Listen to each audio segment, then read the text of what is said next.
he really like went overseas, planning to go overseas on the 22nd.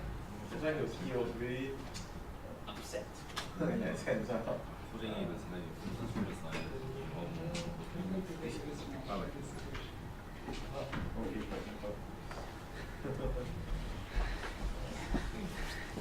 Good morning. Oh God.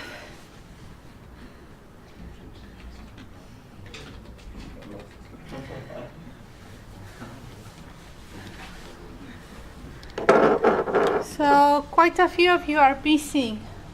Not sure if all of you received the message or what will be the reason. Do you know? I think people got confused because there were a few emails sending around. And this morning we were sorting out within our own chat group. So some of them might be coming in a bit late. Ah. Yeah. Okay, that's fine. Hopefully we might come in. So,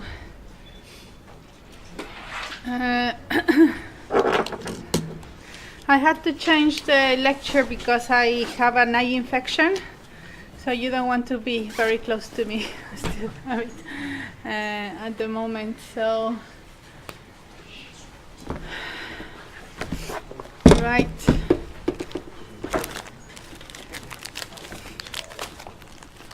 So have you had the opportunity to read the information that I gave you on momentum balances and one dimension? Yes? So if you remember last time, what we looked at was fluid flow in pipes. So we will continue there today. And please, tomorrow you have another set of lectures.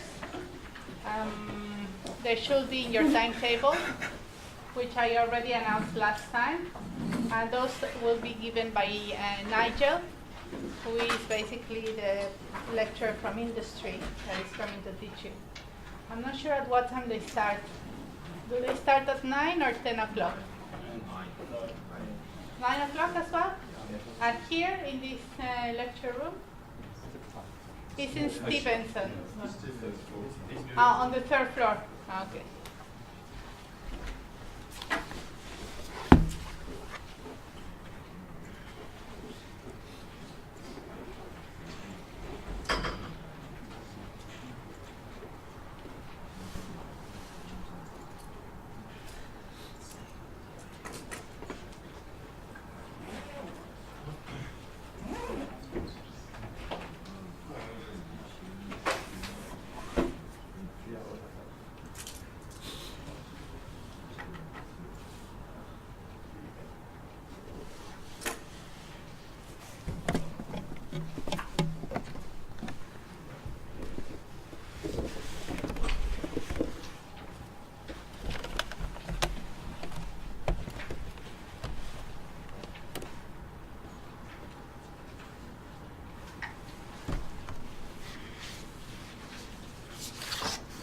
So somebody also contacted me regarding the past exam papers. Who was the person who said?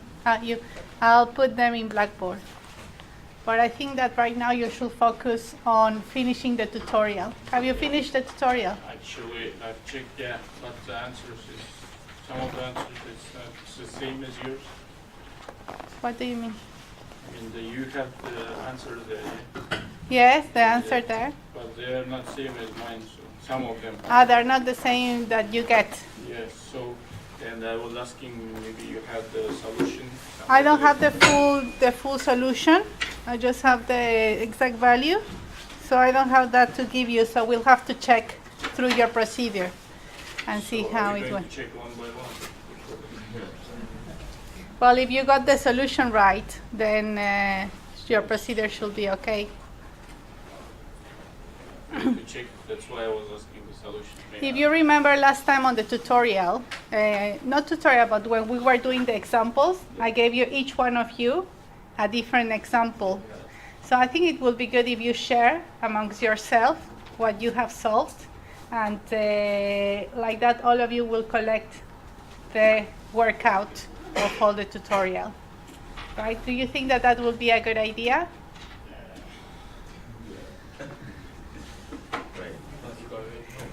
for the exam papers, I'll show you the working out. But I think we have done several examples during the lectures, which are basically reflecting what is asked in the tutorial. So if you have any particular questions regarding the tutorial, you can tell me.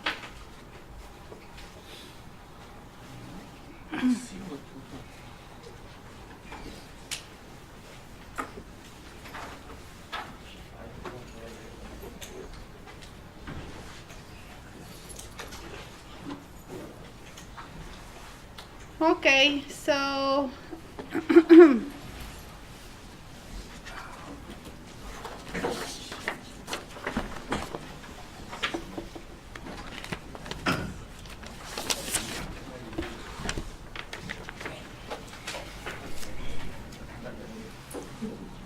this is the oil and gas processing from a well to the consumer. So this is the flow chart that we've been working with since we started this course. And we're looking at several unit operations of this flow sheet, right?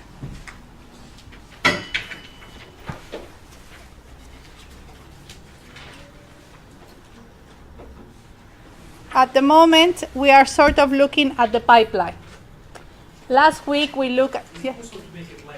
Yes, I'm trying to make it lighter, but... let's see, that works.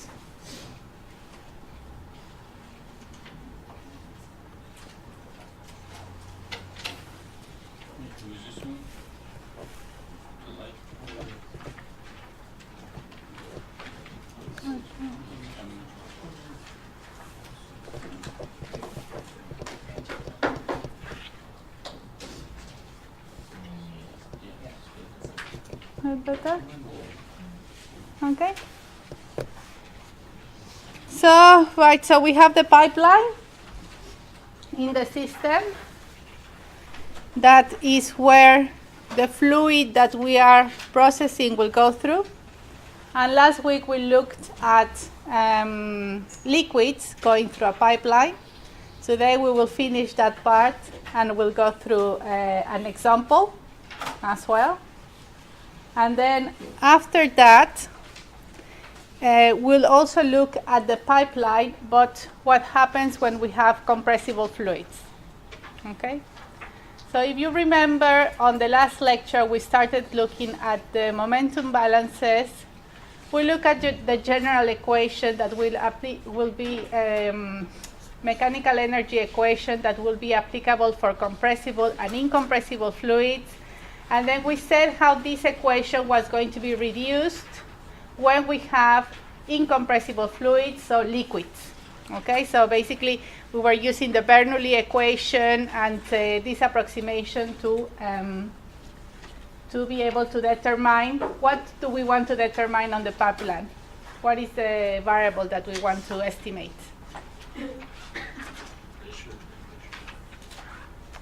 Pressure and temperature. Flow. So yes, there are several variables that we can determine on the pipeline. Temperature, we're not a lot interested on the pipeline, except when we have compressible fluids that may be influenced by the temperature, or if we have actually a jacket heating up or cooling down the fluid that is going down. But normally in the pipeline, what is the most important change? The pressure changes. So normally the pipelines, what we want to estimate are the pressure changes that will occur in the pipeline, okay? And this will help us to determine the velocity of the fluid going through it, as well as the initial pressure that perhaps we need for the fluid to travel all around the pipeline and be delivered at the end of the pipeline at the flow rate that we require for the process, right?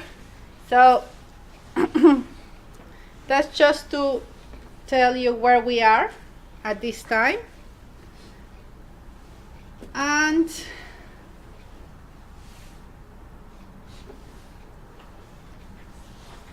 we look at how, this is on the handout that we had last time.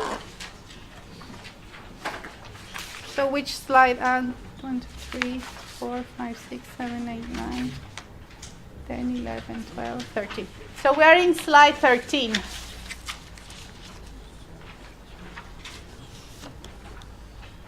Right? And this is basically for incompressible liquid flow.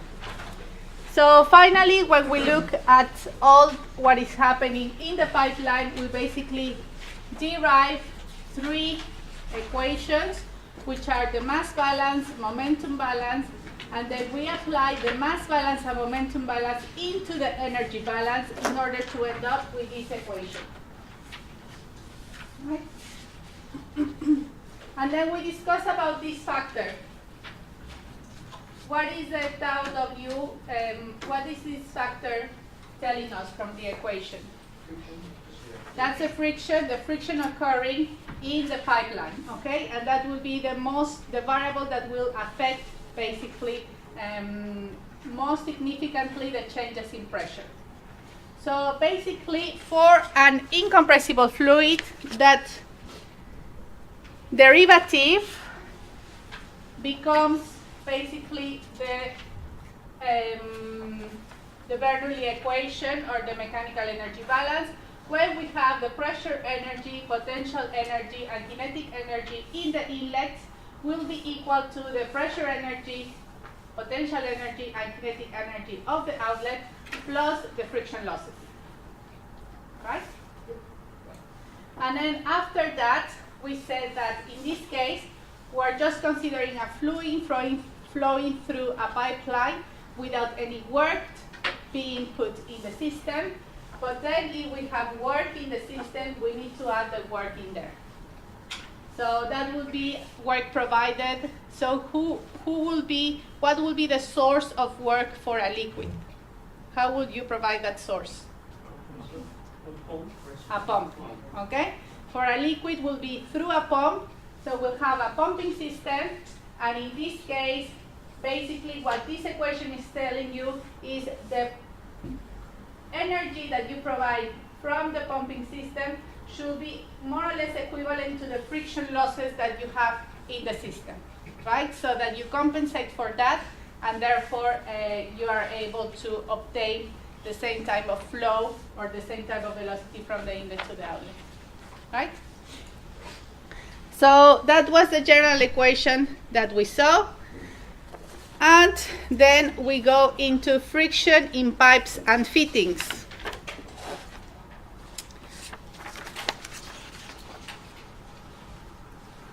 So here I'm going to refer you to the handout that I gave you, page 12.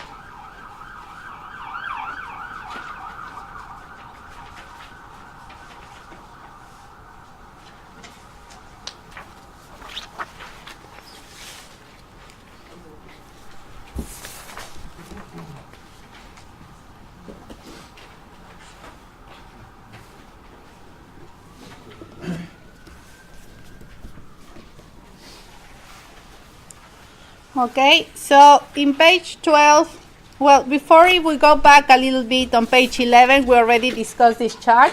Are there any questions regarding this chart or no? So, how many types of friction factors can we have? 2. And this chart is for the fanning friction factor. How do you, if this wasn't labeled, how would you determine which type of friction factor are you given? Which region would you look at?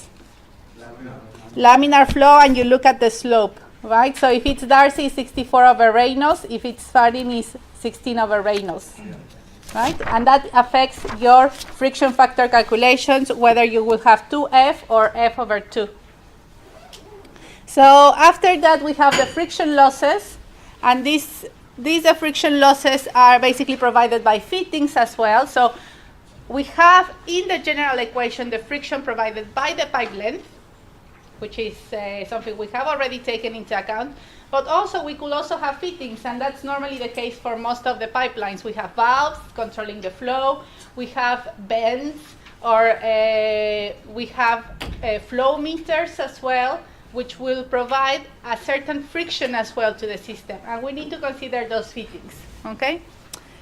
So normally to consider those fittings, we use something that is called the loss coefficient.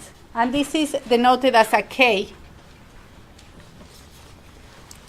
And that loss coefficient, normally, we can obtain it from tables for several types of fittings. Okay, so you can either calculate it for some of the fittings, such as reduction or expansion valves, but for others, you can sort of have a value for each one of the coefficients. And this table, you do have in Blackboard a copy of the big table, so you can look at it if it's difficult for you to see the numbers in here. So here we'll have the different numbers of the loss coefficient as K, and then we'll just get the number in the friction to calculate the friction losses due to fittings times the velocity square over the gravity, right? So basically, if you have a pipeline, you will have to check how the pipeline is going through the system, how many fittings there are, and then calculate the friction losses of the fittings and add them to the friction losses of the pipeline. Now, there are two numbers that are provided in this chart. So we have the loss coefficient, K, and we also have the LD equivalent, okay? So if we decide to use the loss coefficient, we need to use the equation in here. But for certain calculations, it's better just to transform this friction provided by the fitting to a length of pipe. So you're basically doing an equivalent of how much friction will be provided by a length of pipe in your system. And this is called the LD equivalent, okay? So if we also have a number for the LD equivalent, but if we decide to use the LD equivalent, then we input that number into the equation that is calculating the friction losses by the pipe, right? So if you use the loss coefficient K, you need to use this equation that is over here. If you want to use LD equivalent, you will add up that number to the length of the pipe over the diameter. So you have the length of the pipe, you divide that over the diameter, and you add up this, and then you use the respective friction factor, the head loss for the pipe friction. Is that clear? The two ways of calculating it? No? So if we look at here, if we look at page 10,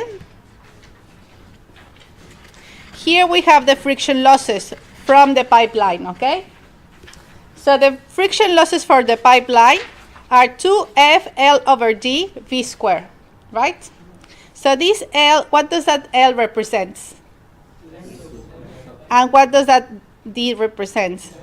Diameter of the pipe. So this is the equation using the friction factor that we obtained from the chart. This is the equation that I will use to calculate the friction the head losses provided by friction through the pipeline. If I want to include here the head losses by the fittings, then I have the LD equivalent of the fitting. So I will just simply add up the LD equivalent of all the fittings and use this equation, right? Now, if I want to use the K coefficient, the loss coefficient, then we need to use this equation, where we're not using basically the LD equivalent, but we are using the K coefficient. And in this case, the difference between one and the other is that LD equivalent use the friction factor, while in this case, we don't use the friction factor. Okay? So what do you think will be more precise to calculate?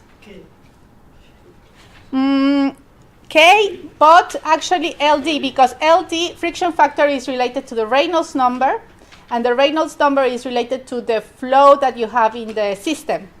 So actually here you are considering a little bit more the flow that you have in the system, whether it's laminar or turbulent, and the rugosity. While in here, it doesn't matter what type of flow you have in the system, you have always the same K, constant K. But anyway, difference are very, very little. If we talk really for a very long pipe length And when we add up these fittings, they don't take a very high percentage of the friction losses, so any of the two ways will be fine to calculate it.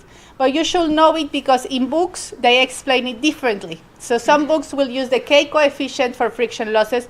Some books will use the LD equivalent for friction losses. It's the same thing. It's just the way you approach to take into account those fittings. So is that clear? Okay.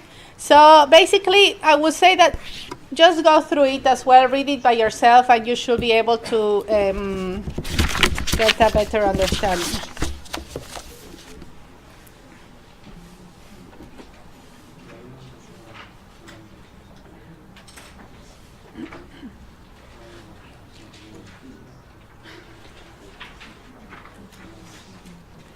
So this is regarding the friction factor in fittings, and this is basically the same equation that we already saw, isn't it? Head losses due to friction to F over L over D V squared over G, right? So it's exactly the same equation, but here is basically showing you that delta X is the same as L, because we were representing, sometimes we can represent the length of the pipe as delta X, or we can represent the length of the pipe as L. It's exactly the same thing.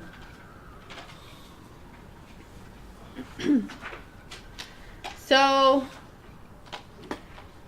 again, here is just a repetition of what we already explained. So any pipe will have changes in cross-sectional area, bends and valves, and we have to account for the contribution of these fittings. There are two ways in which this is done: equivalent length, which is the LD equivalent, or velocity head loss, which is the K coefficient.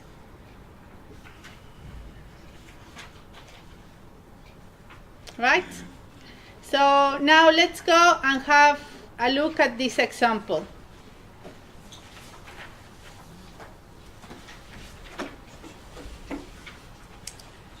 So here we have a reservoir, a water reservoir, which is at atmospheric pressure, and we want to pump that reservoir to the storage tank.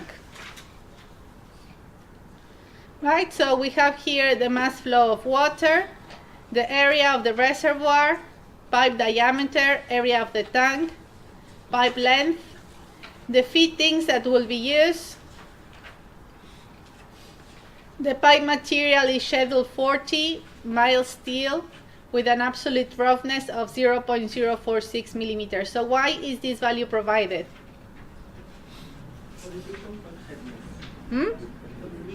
For the friction factor, right? So if this was not provided, sometimes what you know is the material, and you go to the material chart and find what is the roughness of that material type. We have here the water density, water viscosity, the pump efficiency, and here we need to obtain the power required by the pump, the power required to pump the fluid from the reservoir to the tank. Okay? So what would you do first?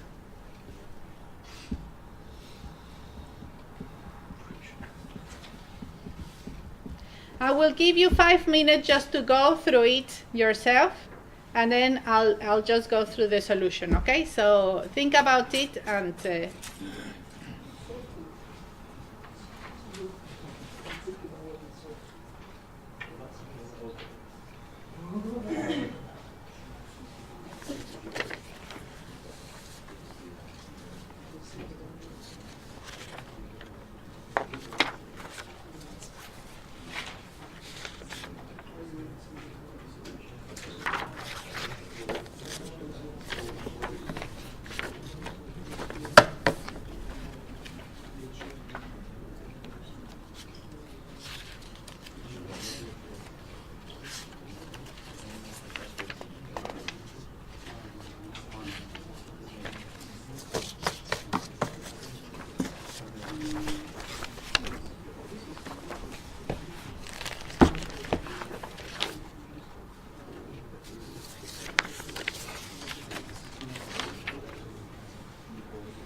missed the last 3 lectures. Okay, missed the Just last sort three. of personal reasons. Okay. Is there any chance of borrow what's been provided so I can photocopy them? Have you looked in Blackboard because we have the recap anything- system? Yeah, I've got that to watch still. Have you watched it or not yet? Not yet, I've not had a chance. Okay, so all the information that was provided is in Blackboard except from this handout. So, well, you'll come tomorrow, isn't it? Yes. You'll I'll come be tomorrow to tomorrow. the lecture. Right. So I'll try to print some photocopies. You said the last 3 lectures you haven't been around. Yeah, I mean, just whatever. If it's just those handouts, just that, and then I can get the rest off the recap. Well, everything is, Blackboard. Just in case there's anything that wasn't the on thing is, Blackboard. I didn't bring right now an extra copy of that handout, but everything should be in Blackboard except for that handout, which I can put in Blackboard, so that shouldn't be any problem. Yeah, I mean, if that's easier, and then I can just print it off. Yes, basically we've been through, you know that we have the timetable, so let me just try to find the timetable. So the last one I was at was, I think we've just been looking at heat exchangers. So it was only the second lecture. I So think. you were here. Yeah. So we went through the properties of multi-component mixture, which I'm not sure if did you look at mixtures as well. We discussed a little bit when we're looking at entropy and enthalpy here, but here we went in detail. Okay. And right now we are here. So you missed the multi-component mixtures and perhaps the last part of the flow processes and the beginning of single-phase gas and liquid hydrocarbon flowing pipelines. So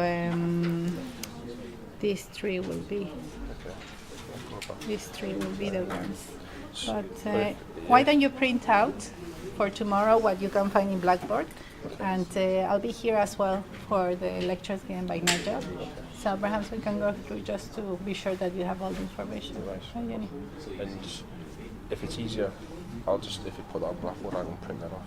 Or I can Yes, I'll put it in Blackboard, this one as well, so that you can have a copy. You can take a copy of that handout. It's basically this handout, but that handout is meant to complement the slides that we are having. So it's just giving you more information. It's more worthy to say that. So perhaps for you it will be useful because like that you can read through all that and try to understand. Okay? Yes, you're welcome.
Right, so you started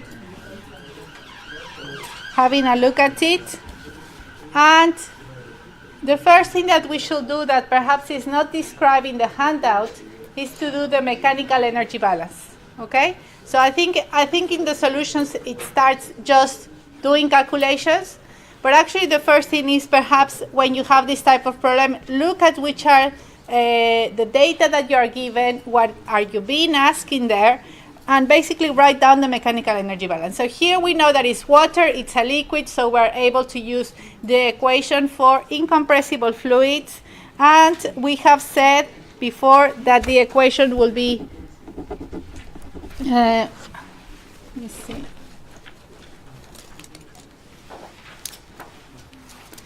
P1 over density gravity plus changes in potential energy at the inlet, P1 squared to G equals P2 over density gravity plus Z2 plus V2 squared to G plus HF plus WG, right? So that's the mechanical energy balance.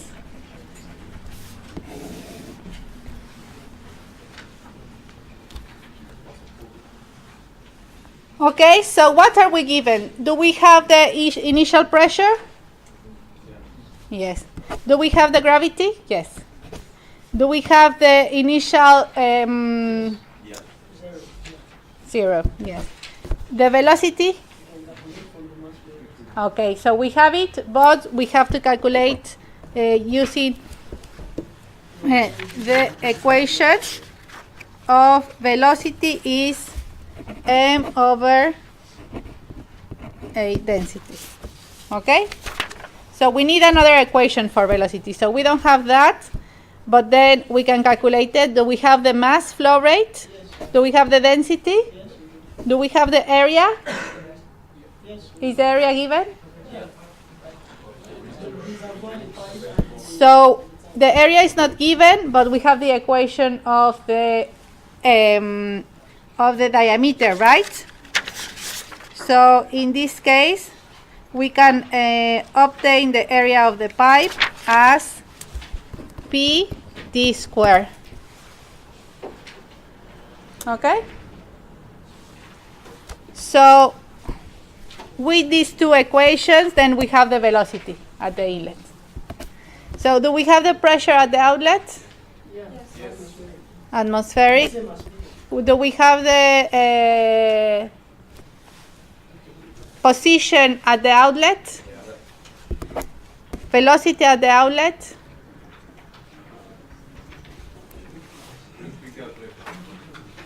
Velocity at the outlet, do we have the velocity at the outlet? No. We don't have the velocity at the outlet, but we can obtain it, right? The same, using the same equation, but for the outlet. Do we have the friction factor, the head losses due to friction in the system? No, but we need to use the equation. We can use the equation to calculate it. So HF equals 2FL over D V squared over G, right? And then we can also use, that will be, we can use either the LD equivalent for the fittings, or if we want to use the K factor, then HF for fittings equals to K P squared over 2G. Okay? So do we have the work of the pump? The work of the pump? No, we are supposed to find that, no? So we need to find that. So basically we're able to calculate everything, and we can substitute everything into the equation and obtain the work needed in the pipe. So we are given another thing in here, which is the pump efficiency. So the example is telling us that the pump is 80% efficient. Okay, so this work will need to be divided by the efficiency to take actually the actual work that we need in the system. Okay, so once we obtain that work, we will need to divide it by the efficiency to actually obtain this.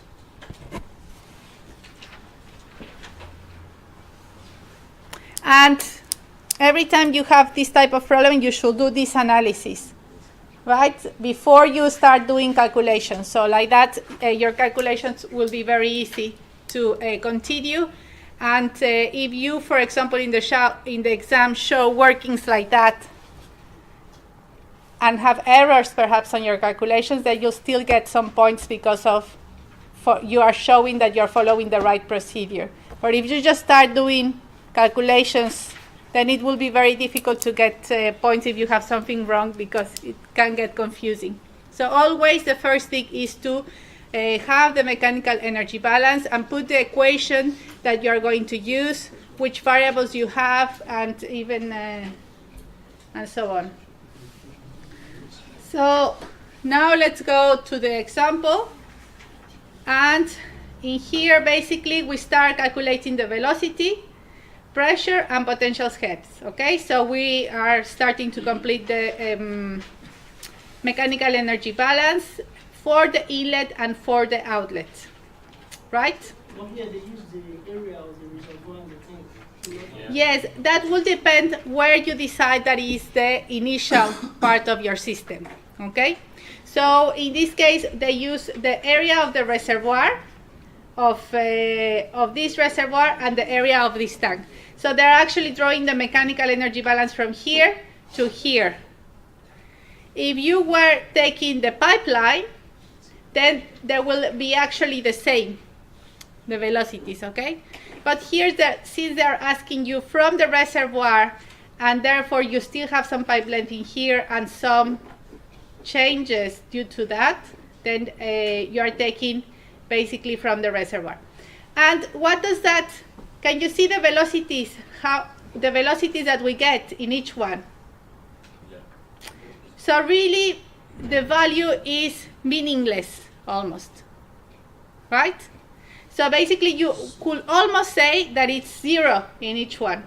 Velocity 1 and velocity 2 are 0, which is actually coherent because you are in a big tank and the water is static, almost static at that point. Okay, so it's still not in the pipe. So basically, these calculations are being done in here, but in several places you will see that you just assume the velocity is 0 when it's in a big container and when you start the mechanical energy balance from that position. Okay, so really the velocity changes will not generally bring a large effect into the system. Anyway, so after that we go into the pressure heads, which is the same one, the same pressure heads, and basically the potential heads. So here, if we look at the kinetic energy, pressure energy, and potential energy, the system is mainly affected by potential energy. And in some places, you'll basically cross down kinetic and pressure energies, and you will just consider potential energy in the system. But in this case, well, you're doing the calculations to sort of prove that it's the same. Really, another way to do it is just to, again, start in this. And then it's only basically the potential energy what you have, okay? Because pressure at the inlet and at the outlet are the same. Velocities both are in big containers, which are very, very small and are almost 0. So these terms could be crossed, and then you will end up with the equation delta Z equals HF plus W over G.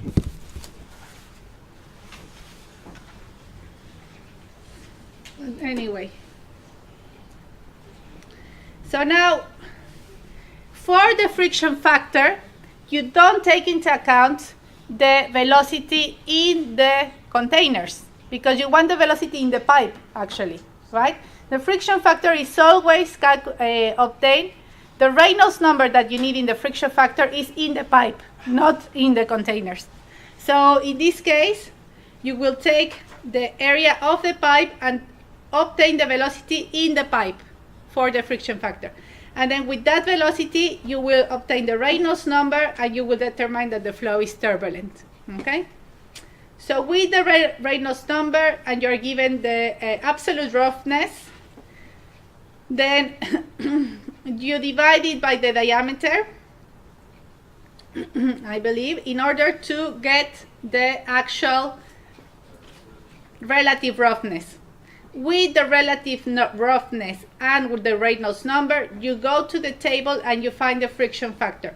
So in this case, we could use the Coulbrook equation as well. If you remember, I showed you the equation from which one is, or you can do it visually. So can you go to the chart that I gave you and try to locate that and see if you get that friction factor as well, please?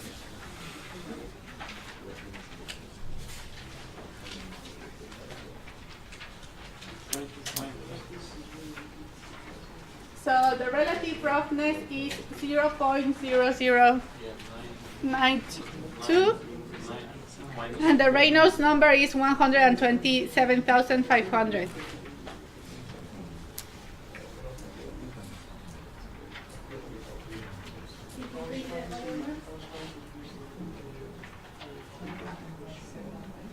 Well, yes, it's very difficult to do it numerically. So normally you'll use a computer. Yes, no. Well, good thing for trying, but really you have to. Do you have the handout?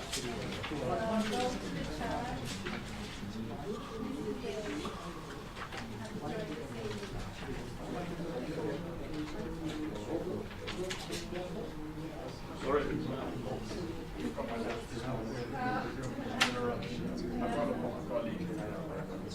Okay, yeah, it will go to conversible. Yes, it will. I suppose that is being recorded.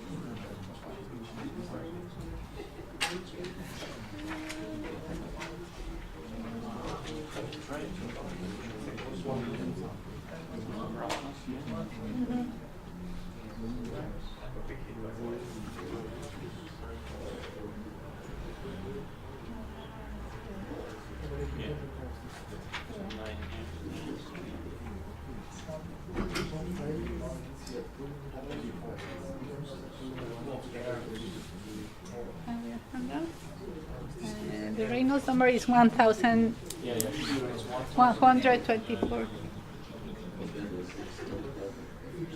127,000. Somewhere here, yes. Mm-hmm.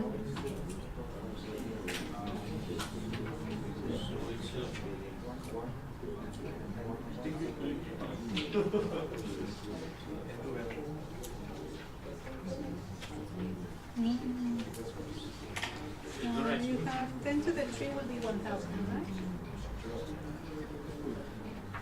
And here you have 10 will be 154, 10,000.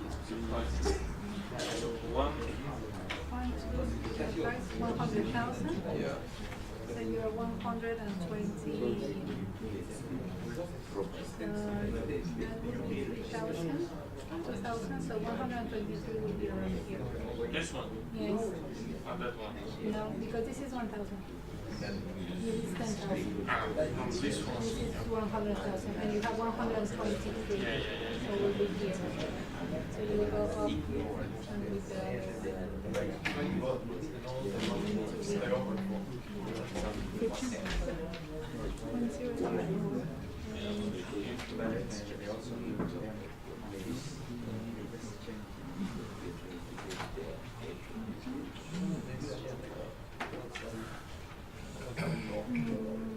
Well, it's not exact. Oh yes, it's more or less around this 0.005, no? 0.00, you have 0.009?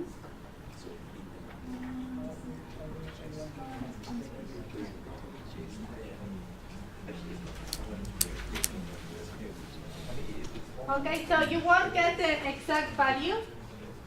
It's going to be very difficult, but you get something like 0.005.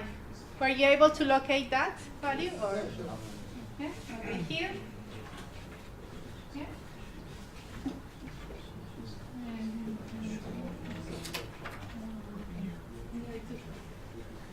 Yeah, so the Coulbrook equation is only used when you input it in a computer software and solve the equation. So you don't need to look at charts. So if you were programming this, you will input the code proc and you wouldn't be reliant on the chart. But if you do the numerical solution by hand, you normally use the chart. Okay. After that, we calculate the head losses due to friction. So now we have the friction factor, we have the length, diameter, velocities of the pipe. In here, again, we are taking the velocities of the pipe because we want to know the friction of the pipe. Okay? So we don't take into account the velocities of the reservoirs, of the pipe. And then we get the friction losses on the pipe. Here we're using the K value to obtain basically the K value that is given by each one of the fittings. In this case, we have 245 bends. So we have 2 times 0.2, 0.4, okay? And then we can add up all of them and get the overall K, 1.9. So we use the equation for the K value, and this will be 0.63 meters. So if you compare this value with the head losses by the pipe, can you see the differences? What would you guess from that? The head loss from the fitting is very negligible. Yes. So normally the pipes are very long and will provide a lot of friction, and the fittings will be negligible in this case, will be very small, right? So that will always depend on how long is the pipe and how many fittings you have. Then we go into the mechanical energy balance and we input all the values that we have, basically, here. Okay, so again, basically this gets cancelled and we have minus 25 equals this amount. So we solve for the work and then we get a negative value. So in this case we get a negative value because work is being done on the system. So basically that will be the work that we will need to input into the system in order to be able to provide. So the Bernoulli equation is the mechanical energy balance equation is telling me if you want this pressure to be equal to that pressure, this work should have been in the system, okay? Should have been provided in the system. So then we just take this work divided by the efficiency, and that's the real work that we need to input in the system in order to preserve the initial pressure. And the power of the system basically is just the mass flow multiplied by the energy of the work, and that will transform from joules per kilogram to kilowatt hour. So you will need a pump that has a head of 71.8 kilowatts or a power of 71.8 kilowatts to be able to supply that amount of water to the reservoir. If you don't provide this work into the system, then the water will be stagnant. It will never go up. Okay, so you will start with atmospheric pressure, then the water will, I think that it won't even rise because you immediately has an increase in... I think you have the reverse flow. So if you don't provide any work, it will basically stay here. It won't move, right? You might have the reverse flow. Well, there's no water in here, but yes, if the pump stops working, then you're likely to have reverse flow, and therefore that's why we have some valves as well that helps you not to have reverse flow, that avoid any reverse flow.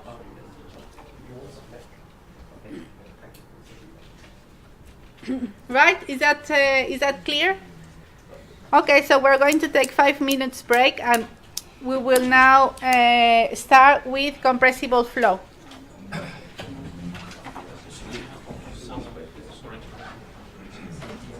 This is incompressible. Find this calculation to get fitting loss. valve, gate valve. Mhm. We don't have this K value of gate valve in this table, so will you give this? Is that here? Mm, Gate valve. there are no valves in here. These are just fittings. Oh, Okay. So, but you will need to get the one from the valves if you were asked that. So this is only fittings. Sorry. So I have some of the questions from the tutorial. Yeah, this is from tutorial. And some of the answers. This answer. This answer. It's not the same with yours. So.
And that one, 71, yeah?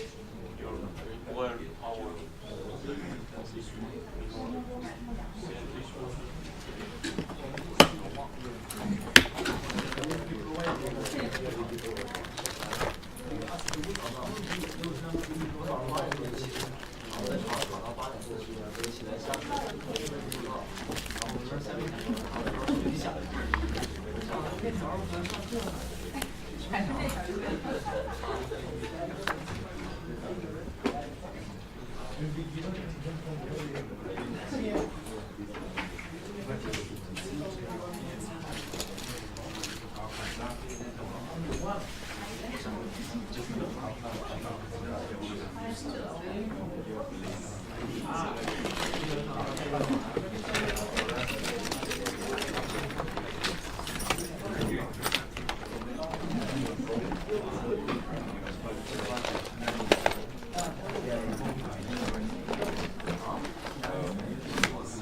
We have somebody lecture tomorrow, but I need so, okay. But it's not correct. It's not correct. No, they should be, I'll check. No, I'll check what's the... But anyway, the ones who provide the right solutions, I'll just check and then I'll put some hours. Okay? More pressure.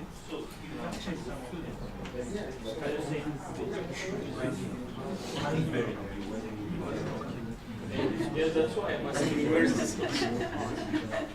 Okay, we'll discuss it anyway.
Right, so we're going to start with the compressible fluids. Compressible fluids, so we were looking at incompressible fluids, which is basically where we have liquids, and compressible fluids are all the gases, okay? So if, for example, you are transporting methane through a natural gas through a pipeline, then you need to treat it as a compressible fluid. And perhaps if you do the calculations using the mechanical energy balance that we saw, then you may have quite a big error in your calculations. So what is the difference between an incompressible fluid and a compressible fluid? We already mentioned it last time. What happens with a compressible fluid?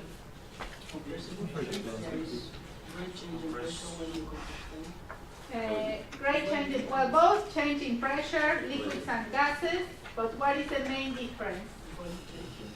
Volume changes, and that means that the compressible fluids are really affected by temperature changes, and therefore that will affect the density, and the density will basically affect the pressure as well of the system, okay?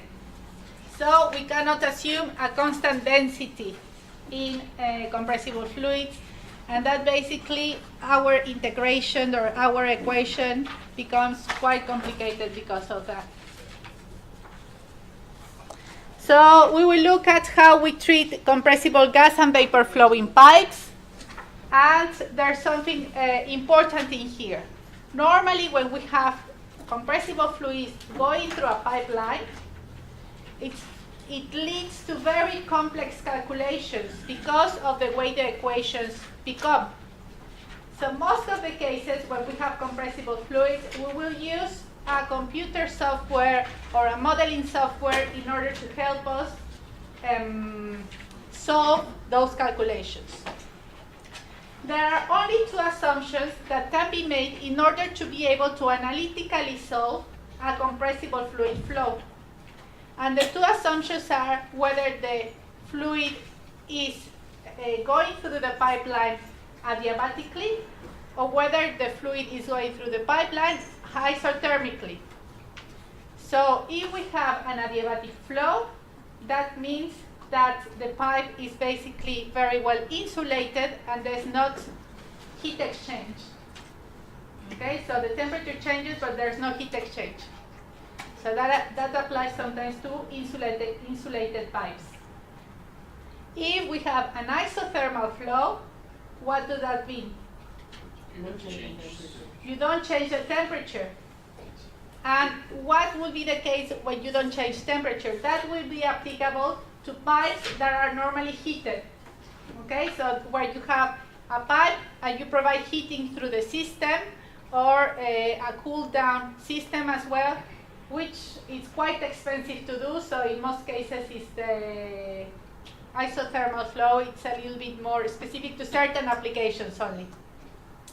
In most cases, you will have a contribution. You won't have a completely adiabatic flow or isothermal flow. So you will end up having to consider the changes in density because of influence of temperature and all this with the environment. And therefore, you have a complex equation which cannot be numerically solved, and you'll need to use computer software to help you. So today, what we're going to look at, and I wasn't able to give you copies of the handout, so I'll do that, I'll give them tomorrow. But today we're going to look at the most real case, how we will end up with a basically equation that will need to use a cubic state to define the pressure and density relationship, and how this will be solved numerically in a computer. On the next lecture, we are going to see the cases where we have an isothermal flow, an adiabatic flow, and we'll see how we can solve them numerically for that. Okay? So today we're not going to see how we can solve them numerically. We'll see how we use them and what are the reason behind the computing software that we use in order to solve compressible fluids going through a pipeline. Right? So basically, you won't be asked in the exam, or you shouldn't be asked by anyone to solve numerically a compressible flow going into a pipeline, because it would just be a waste of algebraic time and energy.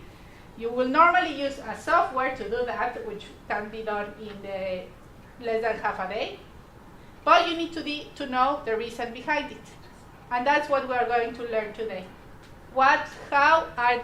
These software, what is the reason behind the software, and how do they work, basically, what they are solving, those softwares. So we have stated already that a compressible flow is one in which the density can change and with distance down the pipe, okay? So there's no constant density, the density changes because of being a gas.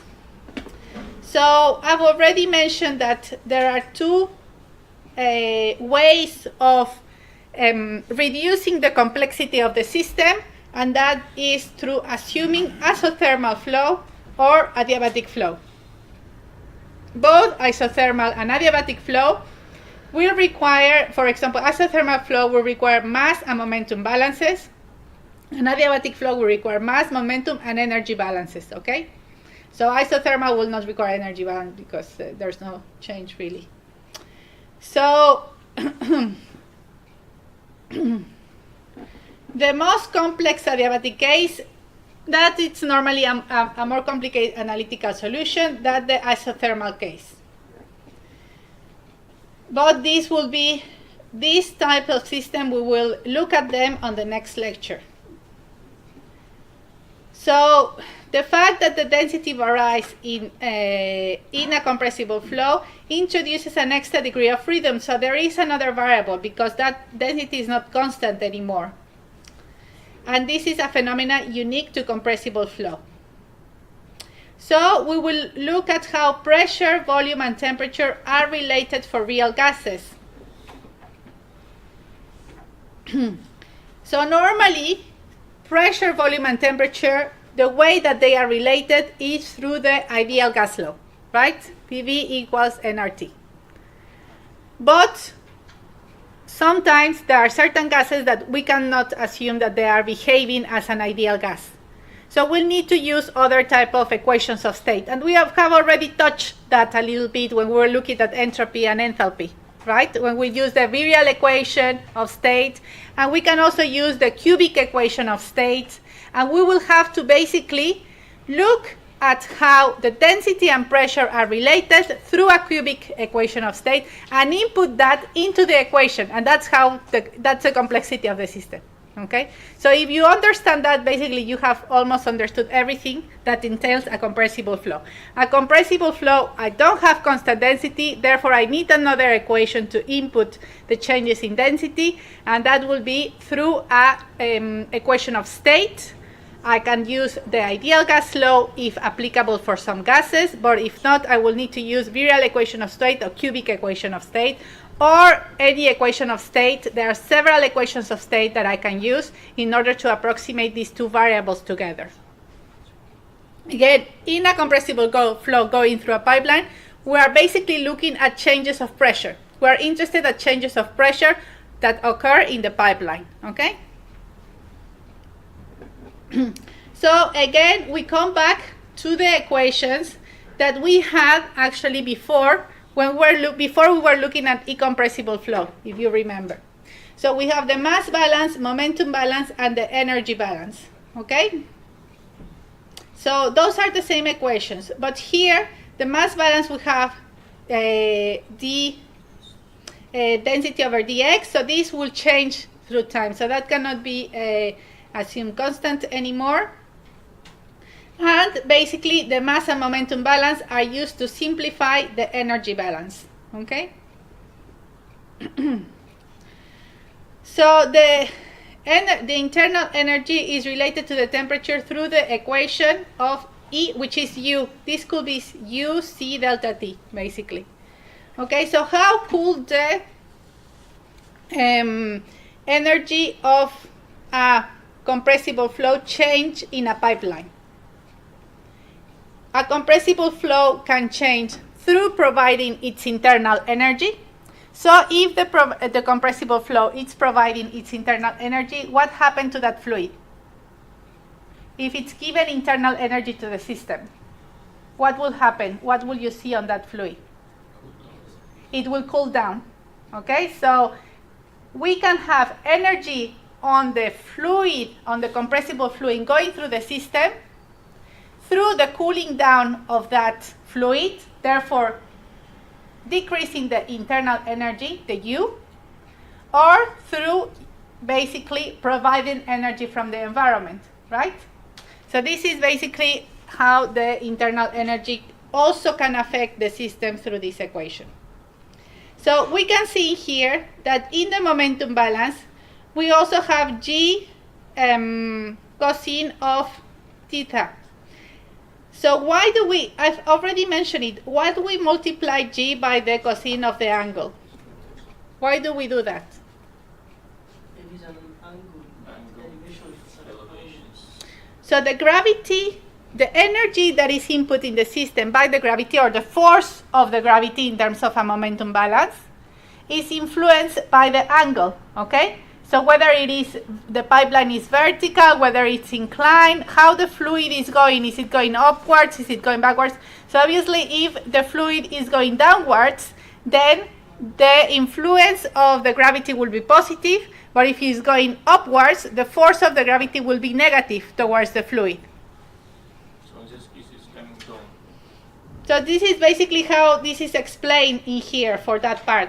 So we can have a compressible flow in the pipes, going through the pipe, and in this case, this is going downwards, okay? This is then coming to a horizontal position, and then it's going upwards, right?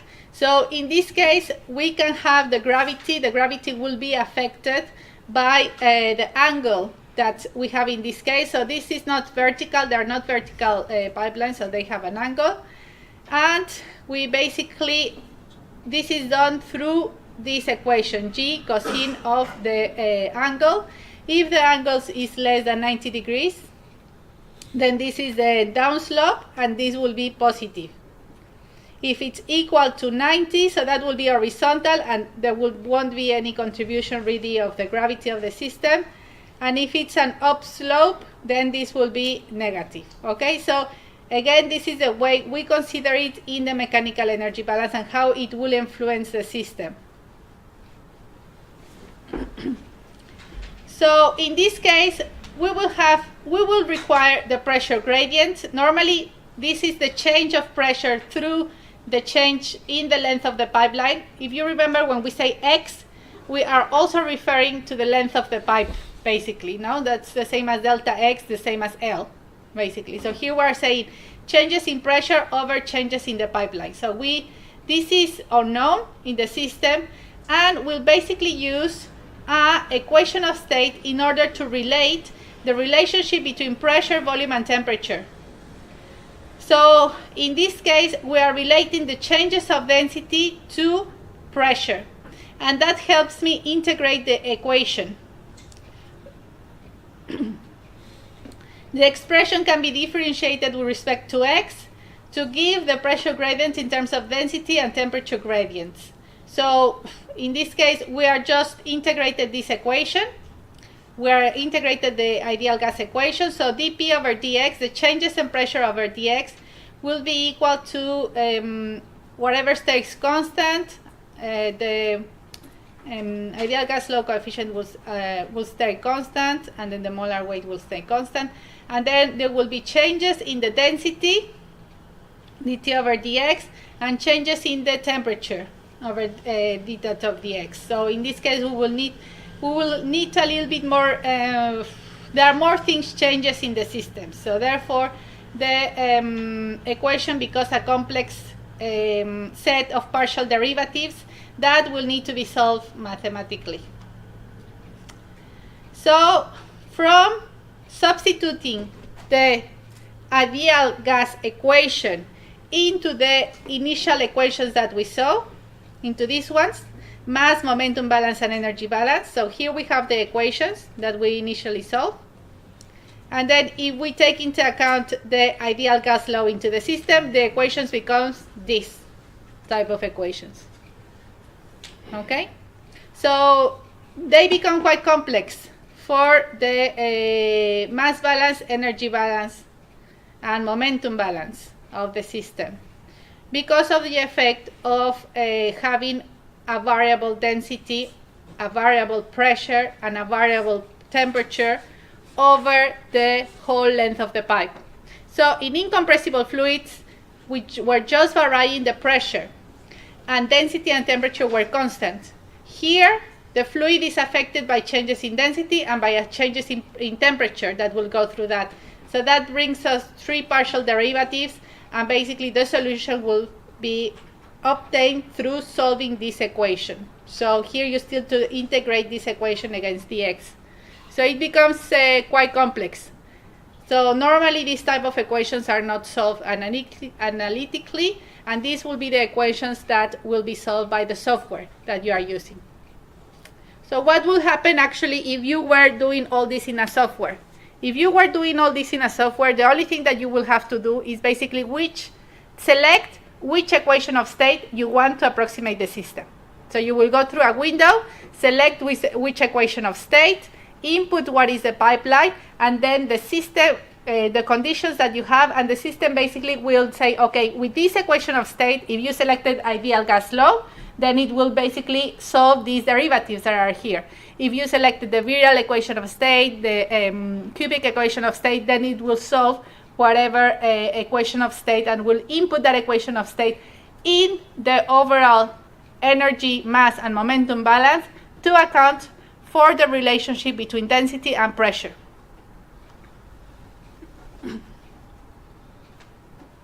This equation is for ideal Yeah. gas, yeah? This is assuming ideal gas.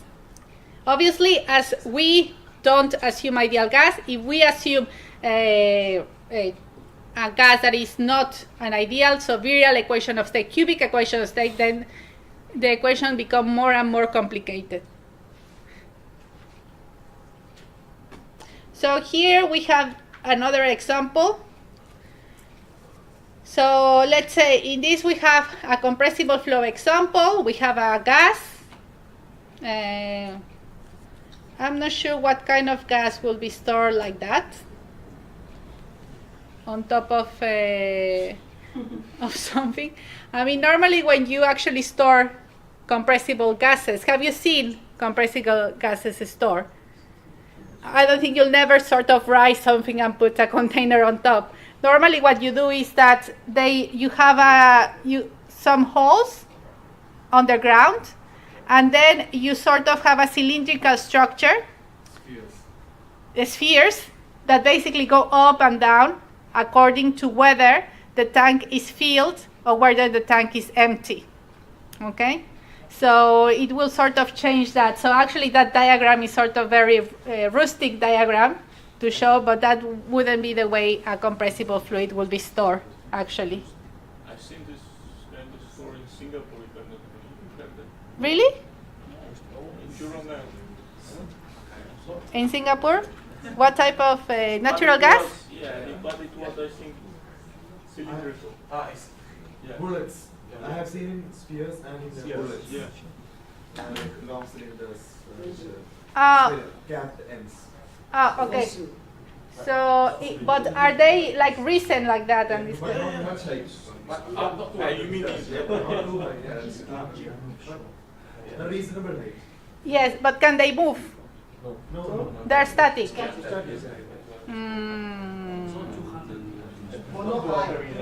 Just that looks to be like. Yes.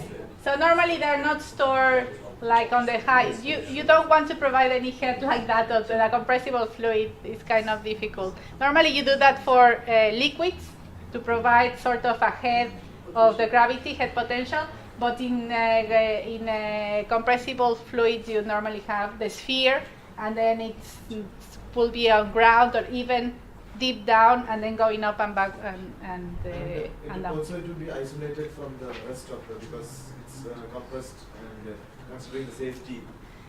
Yeah, so it's the danger in terms of safety. Storing a compressible fluid and storing an incompressible fluid, there is a huge difference. Okay, so normally they will be far away from the communities and supplied through that.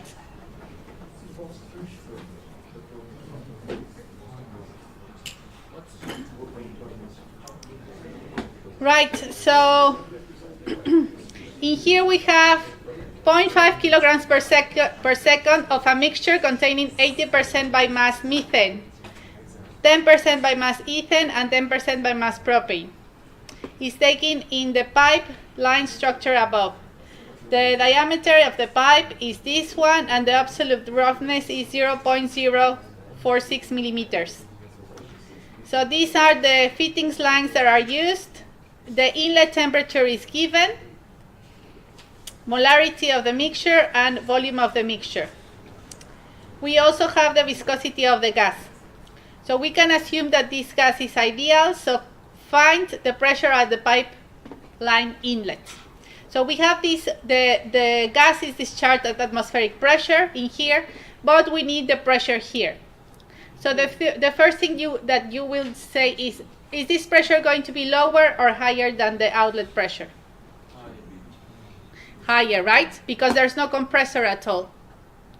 So that means that this fluid is just moving basically through the pressure provided by this tank. Right? Yeah. So in this case, that will be higher than that one. So when you get your calculation, you should get something like that.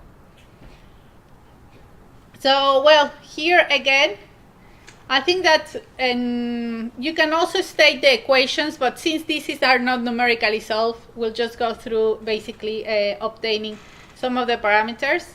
In this case, we'll just go for compressible flow. It's usual to as the equivalent length of pipes. So we'll use the equivalent LD in this case. So because the velocity is changing along the length of the pipe, the velocity heads are meaningless. Okay, so in this case we have the velocity changing as well through the length of the pipe. It's not constant because of the density changes, which affect as well the velocity in this case. So we'll just get everything over LD. So we'll have the overall contribution of the bends and the fittings into the system. Okay, so this is the equivalent length of all of them. Now, another thing that we need to check is basically how the fluid is moving. So if we look in here, the fluid is going downwards in here, is going horizontally in this section, and then it's going upwards in here, but at a certain angle. So in this case, we will need to take into account the angle for each one. So for a vertical drop from the platform, the angle will be 0, will be taken as 0. The horizontal section will be basically 90 degrees. And the rising section to the land, 90.6 degrees. So that means that is 90 will be here, and 90.6, that means that it's just increasing by 0.6 degrees from that. And that will actually give me the contributions into the system. Here again, I'm adding up some fittings into the system and the length equivalents of each one.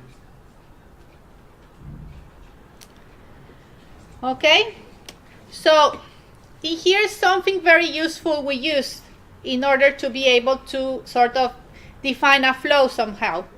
So in compressible flow, instead of defining the flow just based on the mass that is going through the system, we will define the mass flux, which is G. G basically is equivalent to the density times the volume. Because the density changes is proportional to the changes in volume, then if we multiply the density and the volume, we can get a constant value through the pipe length. Okay? So density will change in the system, but density is actually inversely proportional to the volume of the system. Okay? So if we multiply density times the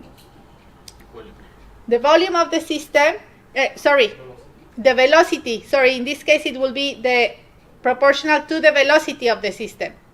So in this case, if we multiply the density times the velocity of the system, then we will get basically the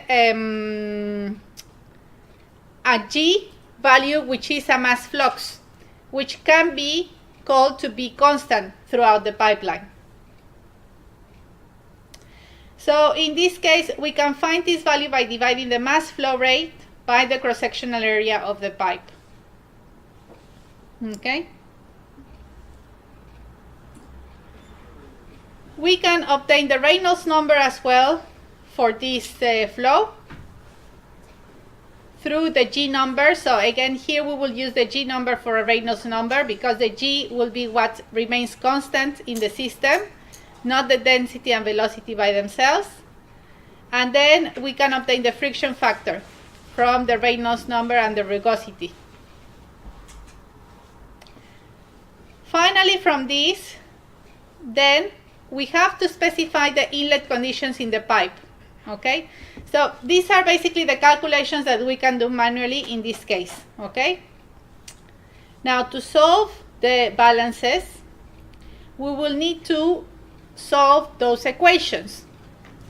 And how are we going to solve those equations? Okay, so we say that those are the equations that relate, these ones are the equations that relate the changes in density and the property through the equation of state, through basically the mass, energy, and momentum balance. So how are we going to solve? How would you solve these equations numerically?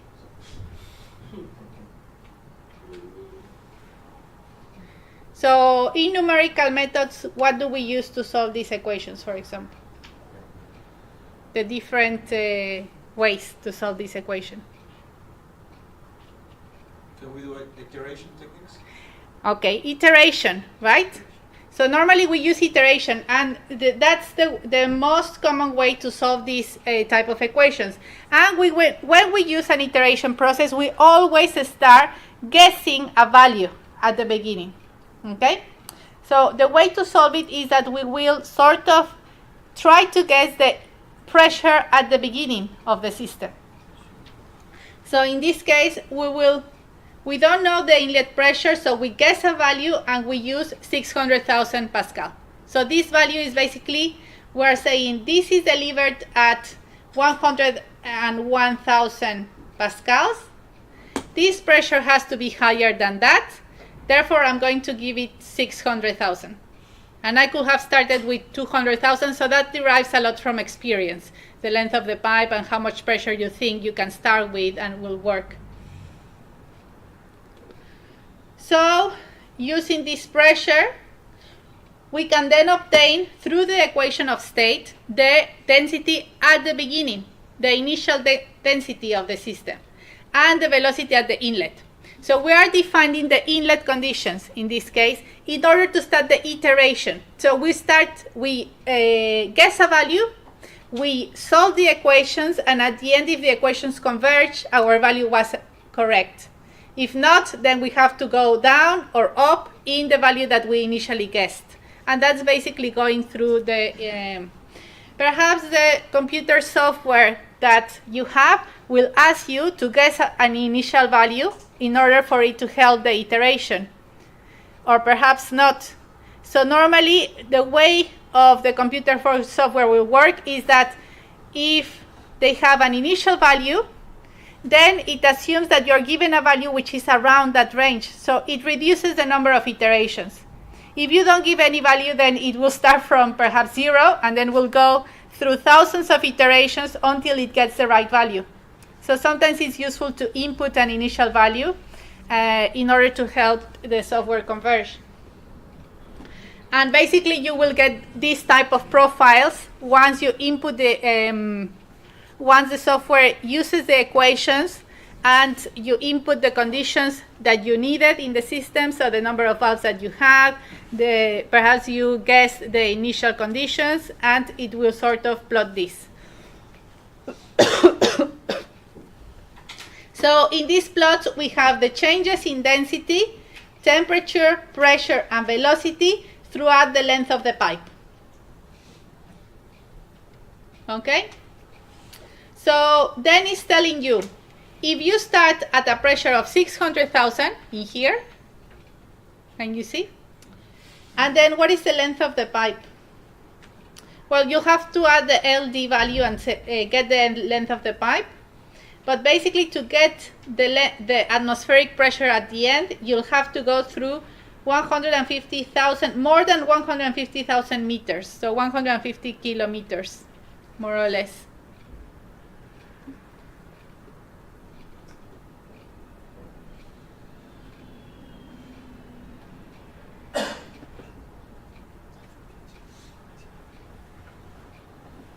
So this is 150 kilometers in here, plus 20 kilometers here. So then, well, here we don't have it up to here, but basically we will see what we get. So in this case, for this chart, if we start at 600,000 Pascal at the beginning and go through the whole pipeline, we end up with 180,000 at the end. So that value is higher than the atmospheric pressure that you want at the outlet of the pipe. So therefore this is too high, and you will have to guess the inlet temperature lower. So in this case, the inlet temperature that gives you a pressure of, once you go the iterations, of 101,300 Pascals will be an inlet pressure of 576 6,900 pascals. So really this, I mean, that would be a very good value to start if you were guessing it. Okay, so from here, then we can obtain the density, the velocity, and the temperatures at the outlet of the pipeline. So basically, we will get these profiles from the software, and we'll locate the distance that we are traveling, and we'll say, okay, this is the temperature at the outlet, that's the density at the outlet, and that's the velocity at the outlet. And you'll get your density, velocity, and temperatures at the outlet of the pipeline.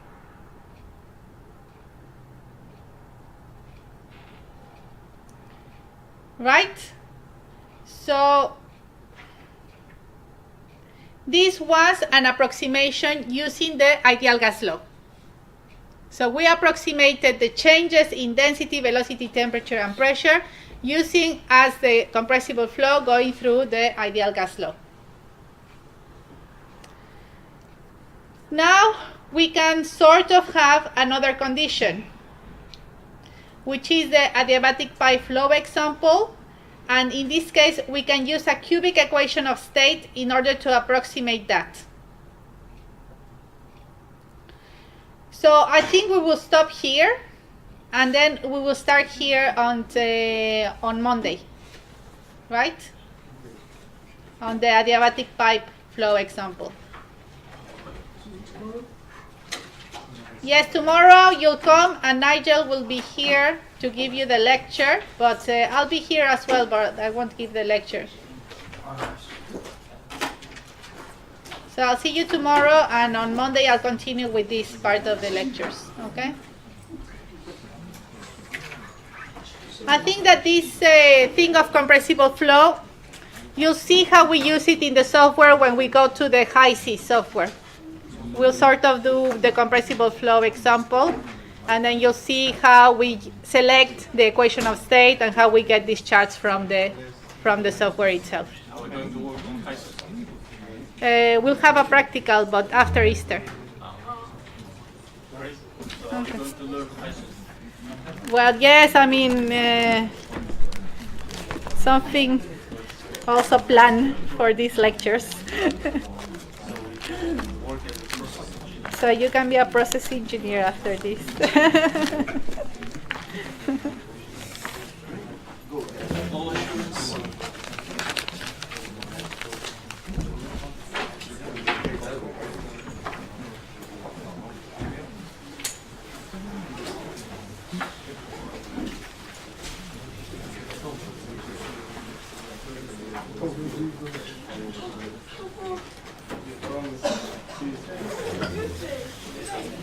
Can I ask you my email question? Oh yes, No? yes, Is it yes, okay? question. Yes, it Yeah. is. Nice comment.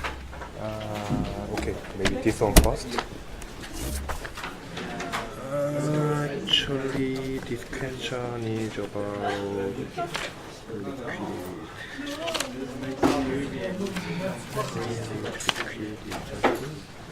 this one. No, yes. Yes, So you said you found another value, isn't it? No. Value. This is not. I think this is not the value. This is the initial condition. Okay. Actually, we need to solve. But the regardless of the number it is, I found that the entropy and enthalpy for non-ideal and ideal is different. And the value this is for the non-ideal, and this is for the ideal. And the result is ideal value is less than the non-ideal, like enthalpy. Enthalpy for ideal is less than non-ideal, and Than the non-ideal. Yeah, And also the entropy? Entropy also less. For the ideal Yeah. than for the non-ideal, yes. And maybe I think this is because of the definition of the ideal gas and ideal solution. But actually from this point I don't understand So why this definition makes this change, this difference? So ideal gas, the atoms and molecules are at a large distance apart. There are no interaction forces between them. The temperature enthalpy depends only on the temperature. Ideal solution, nothing that are close together, and the magnitude of interaction forces them is the same. The enthalpy depends only on the temperature. Okay, so here we are basically stating the interactions between the molecules and why we take out, why we don't consider those interactions in the molecules. Okay, so those interactions in the molecules will also give you a contribution to the entropy and the enthalpy of the system. Okay, so in this. I see. Yeah. So in this case, we said, okay, in the ideal gas, they are far away. Molecules are far away. Okay. Therefore, there is no interaction, and we don't consider them. Okay. And then in the solution, we say they are very close together. Therefore, they have always the same interaction, and we don't consider them as well. So in both of them, we are neglecting them. We are neglecting the effect that gives you from the interactions of the atoms and molecules and from the forces between the atoms and molecules. In one of them is because they are far away, so they don't interact, and the other one is that they are so close together from all the, let's say if you have ethane, propane, whatever, that they are the same. So therefore, if you have the solution, they won't contribute anything to the solution because they are all the same, and the enthalpy of the solution will only depend on the temperature. I'm not sure if, in ideal gas, so if you have a system like that, in ideal gas they are far away. So really the only contribution on the enthalpy is the temperature. And in a solution, they are too close.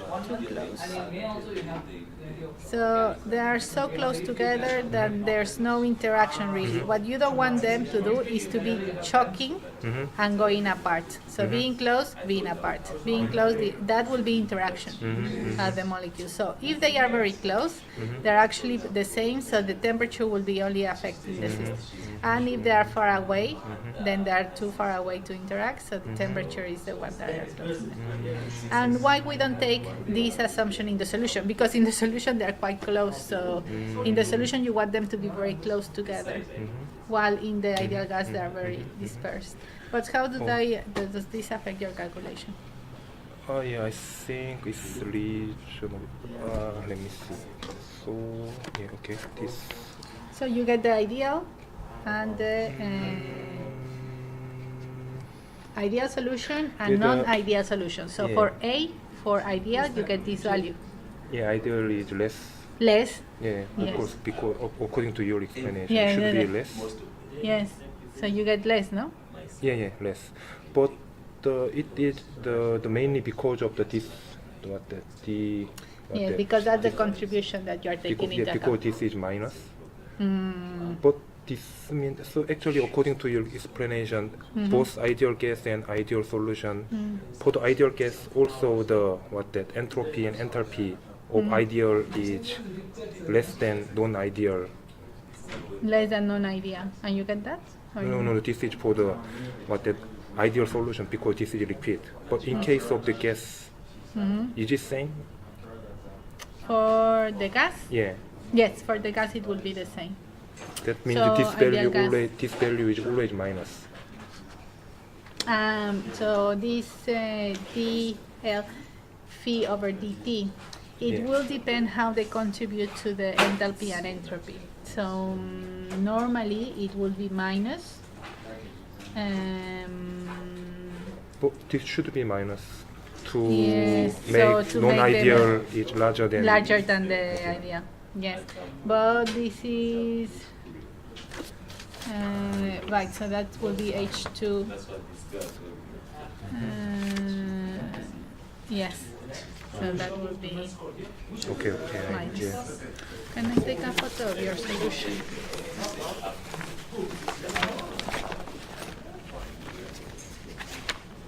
And another question is about the standard entropy value. This one, the propane. This one. Oh yes, that you said that is different. I found it's different because it's actually different property, but Oh, it's the same. And yes. when I calculate it, it's different. Oh, right, all right. Yes. Maybe around I need to correct it. 266 or something like that, but because every literature have a different value, so I don't know. Okay. So I need to calculate that. Okay. Yeah. So yes, I'll change that in the handout. I think it was better. Maybe in the exam. Yes. Just a small mistake. Thank you. No, you're welcome.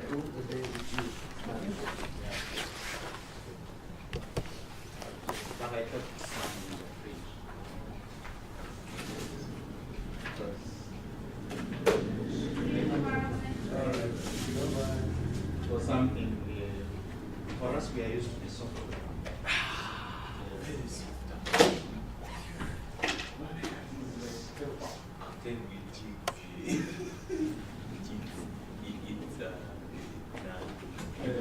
Yeah, the none.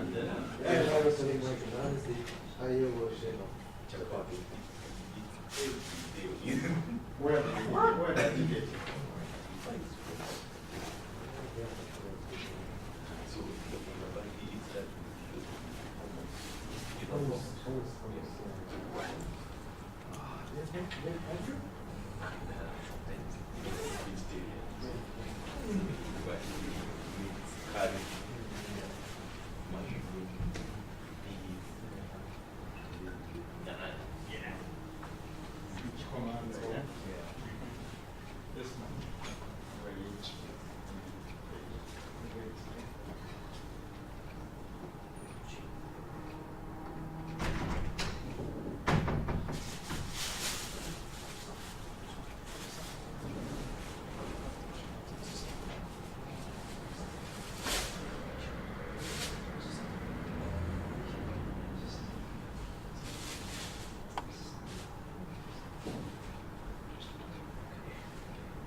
我最喜欢昨天突然来一两盖伦。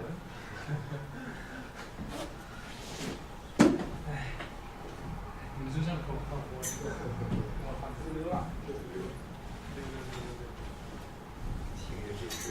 哎，怎么溜得那么熟练？写了这了。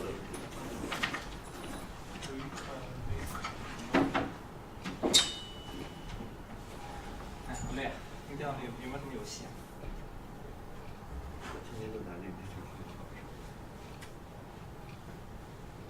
黑卡不是黑卡，铁蛋。哎，好累，好累啊！我也好累。头疼。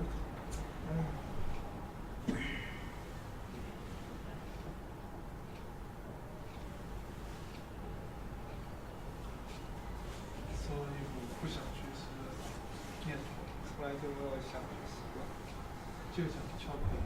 我脑海里只有两个人，一个说我们去翘课吧，一个说我们去打游戏。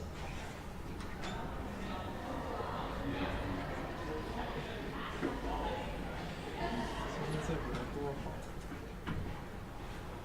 我结果忘了给我留了。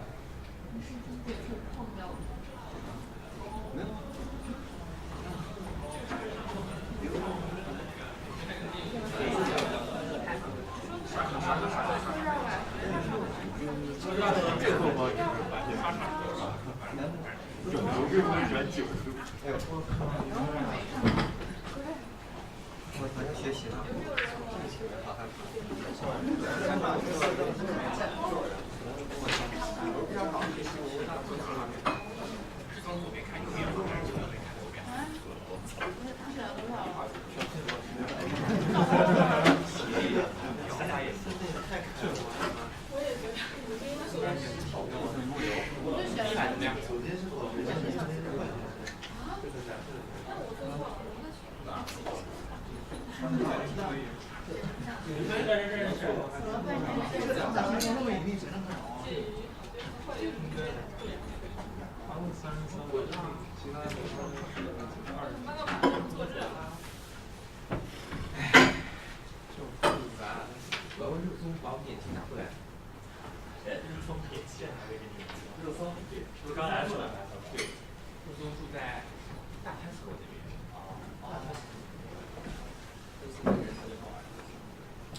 我也是走路走一段话，给我叫回来，然后回来看，我操，有点晚。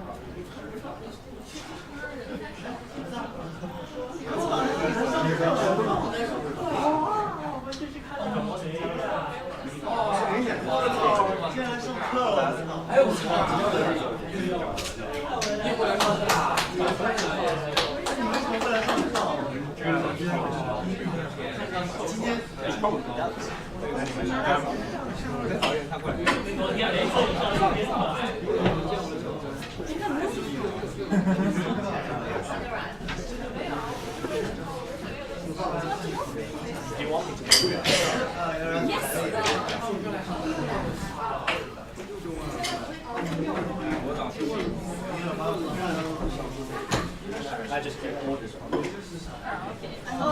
还走神秘，怕我就把我告死。I think you're abusing your position. I think you're abusing your position. You're making me feel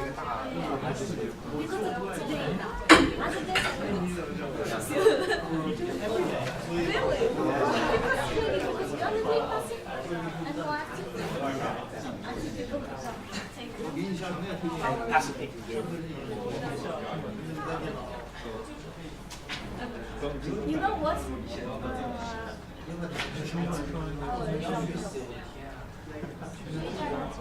听一下这个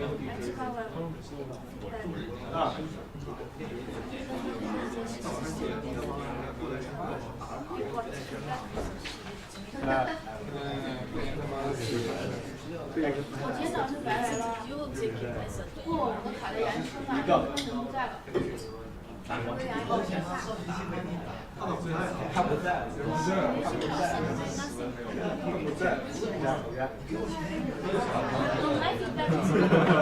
来上白来两条。Oh, I see. Maybe I should have to go.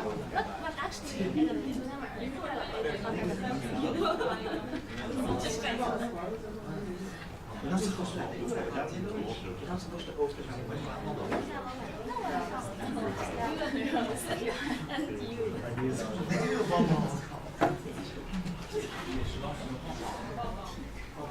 I'm afraid of this more because Yeah, but it's not like a proper. You don't have to sit down and do like you sit down and test and hold it and talk. Everybody do that.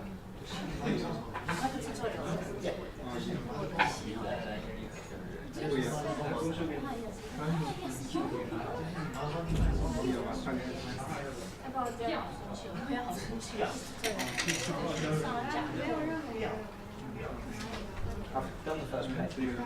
这个啊，不是这个，I told you.